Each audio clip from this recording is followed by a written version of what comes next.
Everyone has a story. What's the story that you're telling about me right now? Does it change when I do? How do I best get you to listen to my story? Will you pay closer attention to me when I'm dressed provocatively? Perhaps in a way that makes you lean in. But then, what of my credibility, my reputation? Once I have your attention, will you actually listen? Will you hear my message? How do I best get you to believe my story?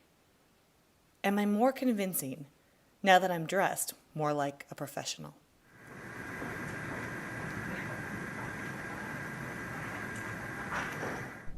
I spend a lot of time thinking about the stories that we tell.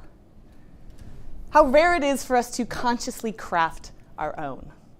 To think how our age, our race, our gender, even how the clothes we wear affects how we tell our stories.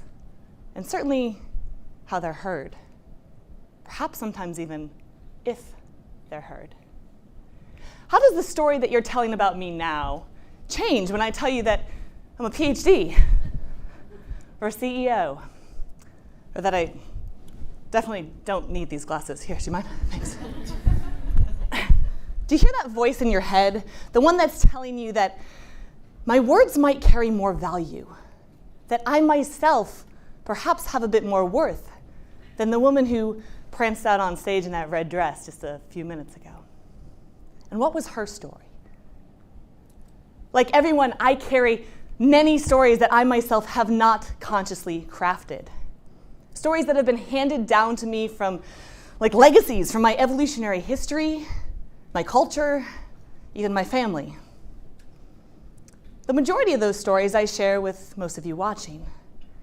One in particular, I have the misfortune of sharing with one in every third woman here. That's this one. I am the victim of sexual assault. There's just one problem with this story. See, it's not true. I've never been the victim of sexual assault. I am, however, an adept survivor. And there's more to this story than simply changing a few of the words. See, in reality, my behavioral and physiological changes allowed me perhaps even to survive at least one of my assaults. And the likelihood that that happened to you as well is probably fairly high, although you're likely unaware of that. Because I am also the member of a very little known statistic, 70%. I am one of the 70% of women who during her assaults did not scream, did not fight, and did not try to run away. One of the 70% of women who experienced an unlearned involuntary response. Like a deer in headlights, I froze. Now, it isn't as if I hadn't had self-defense training. And it's not like I don't have a voice. I am honestly, seriously, I've never ever in my life been described as quiet or small or weak. And yet, in those moments, on those days, my body betrayed me. It betrayed the story that I wanted to tell. The one where I responded appropriately to my attacks. See, as women, we're taught to fight, to scream, to run away, and yet in the moment of our attacks, 70% of us will be rendered physiologically incapable of doing any of those things. So this may seem a little antithetical to our survival, but let's consider the alternatives. During a stressful encounter, we're pretty familiar with the fight or flight response. But this is an incomplete picture. See, women are tough. Ronda Rousey? Boy, never want to mess with her. But even the toughest of us would probably be flattened by the likes of Muhammad Ali. And women, too, are really fast. But the very fastest woman on earth is still significantly slower than the fastest man. Which means that fighting or fleeing are probably not the best reactions to have under these circumstances. So millions of years of evolution has come up with a third alternative for the stress response arsenal. Freeze. Cooperate. Appease.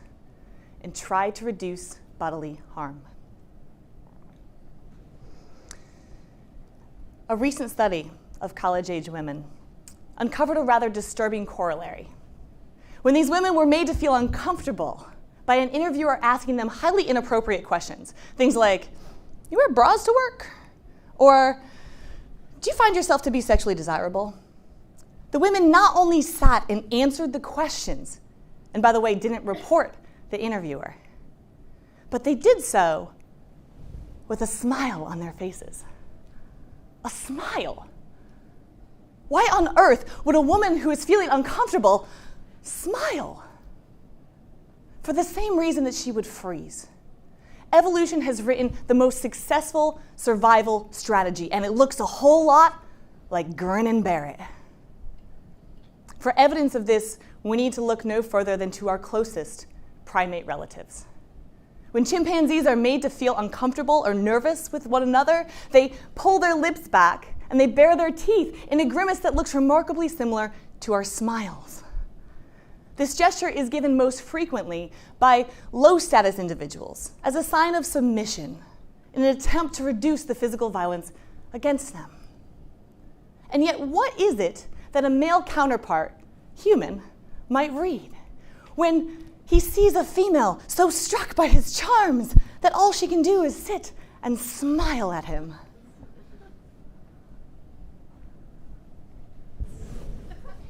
How you doing? And unfortunately, that's not where the misinterpretations end.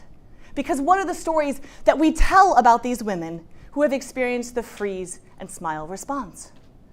Well, she must have wanted it. She wasn't fighting. Look, she was smiling at him.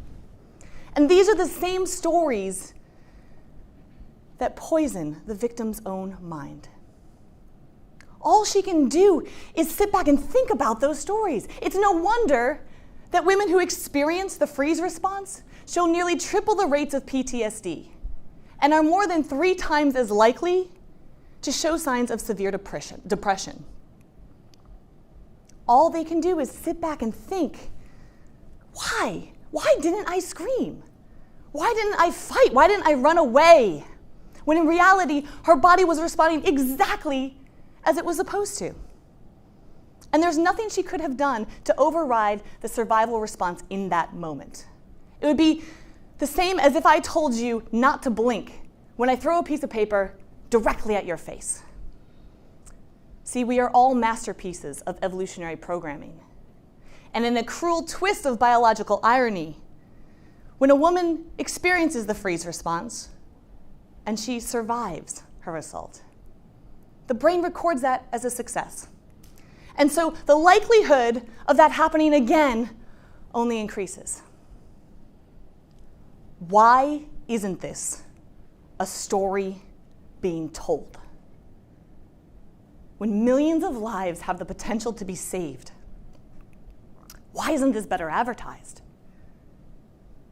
It's a frustration that as a professional speaker, I take really personally, because I can't seem to scream loud enough or to run from state to state fast enough with this message, or to fight my own personal battles publicly or bravely enough for any changes to happen. It's as if our entire nation is at once experiencing a collective freeze response. And in light of the horrors of the sexual assault epidemic, all we can do is sit immobilized, frozen in time, with a grimace on our faces, hoping that the pain will pass quickly.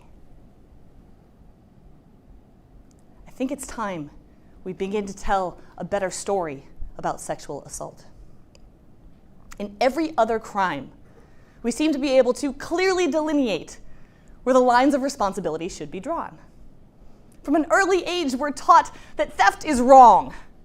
And when burglaries do occur, we don't turn to the victims and say, well, maybe next time if you just would have fewer nice things, this wouldn't happen.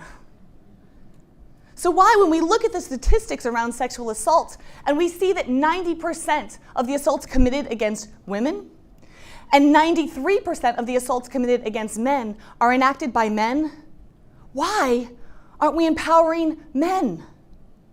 Why is only 8% of the educational programming around sexual assault targeted at men?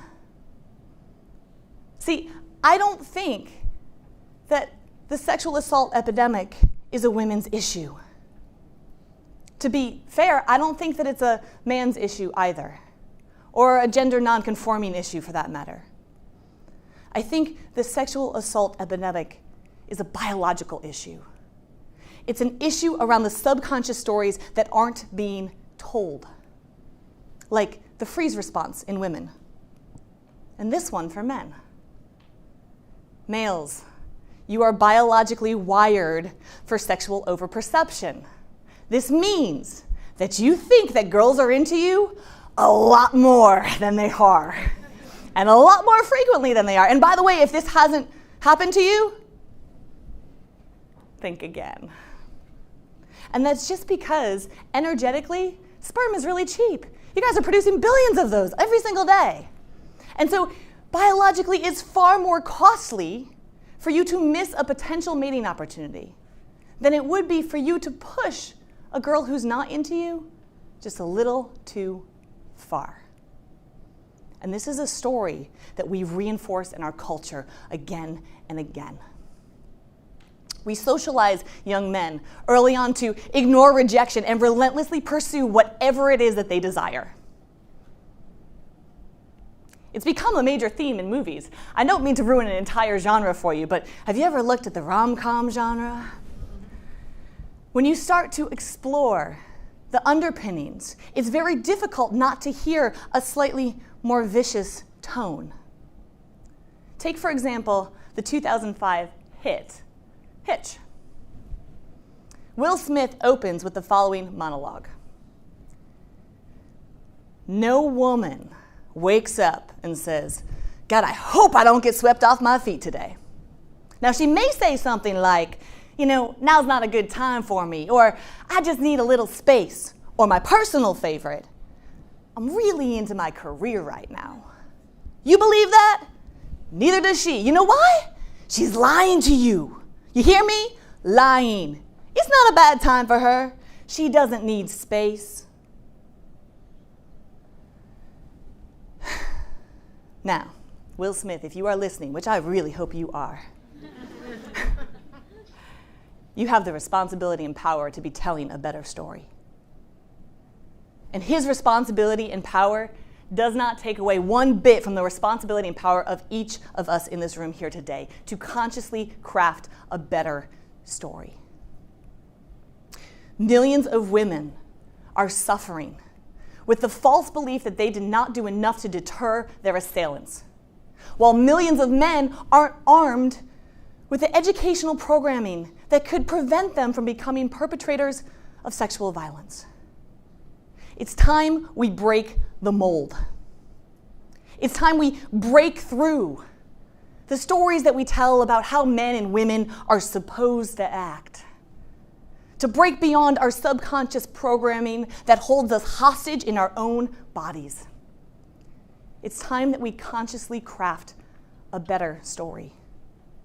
One that not only demands our attention, but commands our ears to listen and our voices to share. And I thank you all in advance for your power of continuing to share this story. Thank you.